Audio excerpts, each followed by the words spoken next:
Allez, direction Belém au Brésil, où la COP30 s'est achevée avec la signature d'un accord à minima. Mais un signal fort est venu de ce sommet, c'est le fonds pour les pertes et dommages qui rentre dans sa phase opérationnelle, avec à sa tête le Sénégalais Ibrahima Cherniong. À la manœuvre, un fonds qui promet de transformer les promesses en action, notamment pour les pays les plus vulnérables. Il est notre invité, Monsieur Nyong.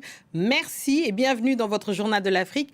Nous avions eu le plaisir de vous recevoir lorsque vous avez été nommé. Quel regard portez-vous sur le chemin parcouru par le fonds depuis un an?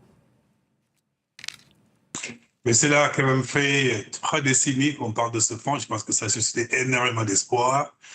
Et le fait que ce fonds a vu le jour, à mon avis, c'est le résultat de plusieurs années de négociations et de discussions. Aujourd'hui, je me réjouis qu'après quand même 3 ans d'organisation et de gouvernance, on est maintenant arrivé là où on devait être, d'ailleurs depuis le départ, c'est d'être disponible et d'être pertinent pour les pays en voie de développement. Et c'est la raison pour laquelle à la COP30, c'était extrêmement important pour nous d'y arriver avec des choses concrètes. On a lancé le premier appel à proposition qui nous permettrait maintenant de pouvoir financer des initiatives qui viennent des pays en voie de développement, particulièrement les pays les plus vulnérables. Et c'est la raison pour laquelle on peut dire que maintenant le fonds est opérationnel. Alors, opérationnel, mais l'une des critiques les plus récurrentes, c'est que ce fonds n'est pas suffisamment doté. Où en sont les ressources? Il est clair que les besoins sont sur les milliards de dollars. On n'en est pas encore là, mais par contre, c'est important quand même de reconnaître 2 choses. La première chose, depuis que le fonds a été lancé, les contributions volontaires ont quand même augmenté. On est actuellement à 800 millions de dollars et c'est ça qui nous a permis de pouvoir s'engager à accompagner les pays. En même temps aussi, on s'est lancé dans une opération de mobilisation des ressources qui nous permettrait en 2027 d'arriver sur les milliards que nous souhaitons. Je pense que c'est important de reconnaître que la solidarité globale mondiale a fait de sorte qu'aujourd'hui, les pays commencent à contribuer à ce fonds. Et c'est d'ailleurs à la COP30, on a eu de nouveaux annonces de certains pays. Nous Oui. allons contribuer, donc ces contributions volontaires en attendant de mobiliser les ressources à long terme. Alors, vous venez de lancer officiellement l'appel à projet à la COP30. Quelles sont les priorités et les secteurs ciblés?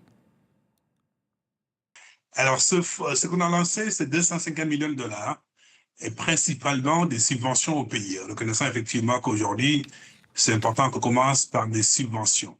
Ce sera des soutiens à hauteur de 5 à 20 millions de dollars par initiative et ça va être de l'accès direct aux pays, ce qui est important pour les pays en voie de développement. Alors, le plus important, c'est qu'on a quand même pris l'option de décaisser en 2026. Donc, on n'est pas dans un horizon de 3 à 4 ans, mais l'année prochaine, on verra effectivement les premiers décaissements du fonds qui iront directement aux pays les plus vulnérables. Et ça, c'est extrêmement important parce que c'est que réclamer les pays en voie de développement. Alors, ce sera pour l'année prochaine. Pour l'Afrique, concrètement, que représente ce lancement? Alors, il y a 2 volets importants dans ce lancement. C'est donc les conditions météorologiques extrêmes qui touchent l'Afrique, sont les inondations, c'est les sécheresses. Il y a aussi l'avancée de la mer, qui est quand même pertinent pour beaucoup de pays, et ce sont les 2 secteurs sur lesquels on va se focaliser. Je suis pertinent que les pays africains vont s'organiser pour pouvoir nous envoyer des requêtes de financement. Pour l'instant, on est à l'organisation. Donc, chaque pays doit avoir un point focal, pardon. Et cette personne-là a la responsabilité de coordonner au niveau national et de faire émerger des priorités sur lesquelles nous pouvons donc apporter nos soutiens. C'est important aussi de reconnaître que nous ne sommes pas le seul fonds. On est en train de coordonner avec les autres fonds climatiques pour s'assurer qu'il y a une complémentarité pour accompagner l'Afrique et éviter des duplications. Et quels sont, pour terminer rapidement, selon vous, les grands défis à venir pour la crédibilité et l'efficacité du fonds? Alors, il fallait d'abord, dans le premier temps, qu'on s'assure que ce qu'on vient de lancer, la BLM marche. Il faut que l'argent puisse arriver là où il y a un besoin. Et c'est important qu'à l'année prochaine, à la COP 31, qu'on peut quand même rendre compte que ce qu'on a lancé à la COP 30 marche. Ça veut dire que c'est accessible aux pays. Ça, c'est la première priorité. La deuxième, il faut quand même s'assurer à ce qu'on puisse continuer à renforcer les capacités des pays que nous accompagnons pour qu'en plus de ce que nous apportons sur place, les pays aussi continuent à contribuer pour qu'ensemble, qu'on puisse travailler ensemble.